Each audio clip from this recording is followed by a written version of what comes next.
కనుక మనం ప్రార్థన ఎలా చేయాలి అని అంటే భక్తితోనూ వినయంతోనూ తండ్రి అయిన దేవునికి, ప్రభు అయిన యేసుక్రీస్తు నామమున, అలాగే పరిశుద్ధాత్మతో సహవాసం కలిగి చేసినప్పుడు మన ప్రార్థన దేవుడు వింటాడు. ముగించేస్తున్నాను. మరొక్కసారి సామెతల గ్రంథం మొదటి చదువుకున్న మాట 16వ అధ్యాయం 9వ వచనం. అప్పుడు మన హృదయాల్ని దేవుడు చూచి మన మనస్సులో ఏదైతే ఉందో, మనకి ఏం కావాలనుకుంటున్నామో, మన పిల్లలకి, మన సంఘానికి, మన చుట్టుపక్కల ఉన్నటువంటి వారికి ఏం కావాలి అని అనుకుంటున్నామో దేవుడు చూసి వాటిని ఏం చేస్తాడంటే స్థిరపరుస్తాడు. దొరకలేదా? ఒకడు తాను చేయబోవునది హృదయములో యోచించుకొనును. మనం సొంతగా ఆలోచిస్తాం, అయితే ఇది జరుగుద్దని ప్లాన్ చేసుకుంటాం. కానీ యెహోవా యొక్క తీర్మానమే స్థిరపరచబడుద్ది. ఎవరి తీర్మానం? యెహోవా యొక్క తీర్మానమే స్థిరపరచబడుద్ది. అదే భక్తుడు ఆలోచించాడు అనుకో, భక్తుల కోరిక వాక్యం ఉంది కదా, నీ కోరికను 20వ కీర్తనలో 4వ వచనం అనుకుంటా, నీ కోరికను సిద్ధింపజేసి నీ ఆలోచన యావత్తు సఫలపరిచి యెహోవా నీ ప్రార్థనలన్నీ ఇన్ని ప్రార్థనలు, ఇప్పుడు జరుగుతున్న ఇన్ని ప్రార్థనలు, ఇన్ని సువార్త కూటాలు, ఇంత ఖర్చు, ఇన్ని కుర్చీలు, ఇన్ని భోజనాలు, ఇన్ని చికెన్లు, ఇన్ని వంకాయలు, ఇన్ని దొండకాయలు, ఇన్ని బెండకాయలు, అన్నీ కూడా దేవుడు సఫలపరుస్తాడు.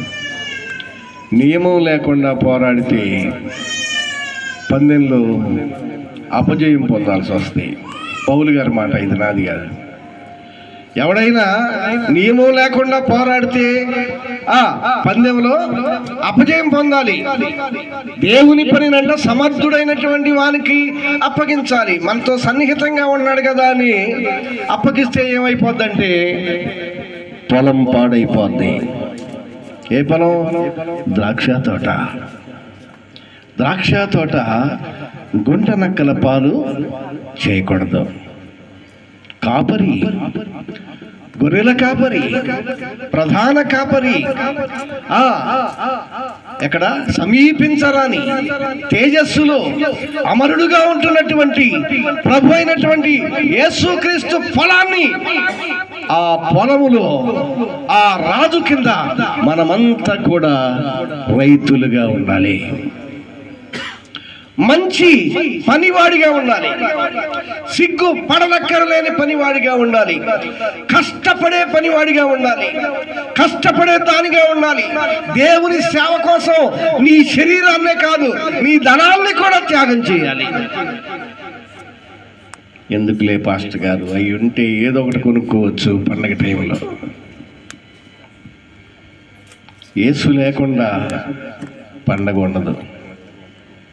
పండగ మనకి, మన ఒంటికి కాదు. దేవుడు సంతోషించాలి. మనుషులందరి కొరకు తన సొంత కుమారుణ్ణి మన కోసం అప్పగించిన దేవునికి మనం ఏమి చేయాలి? చేయకుండా ఆయనకే వదిలేసాం. ఏమైనా చేయగలవు, ఇటు తిరిగినా చేయగలవు అని.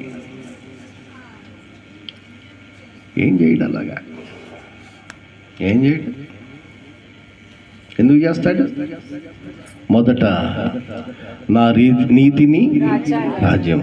ప్రభువా ఓ ప్రభువా అని పిలుచు ప్రతివాడును తండ్రి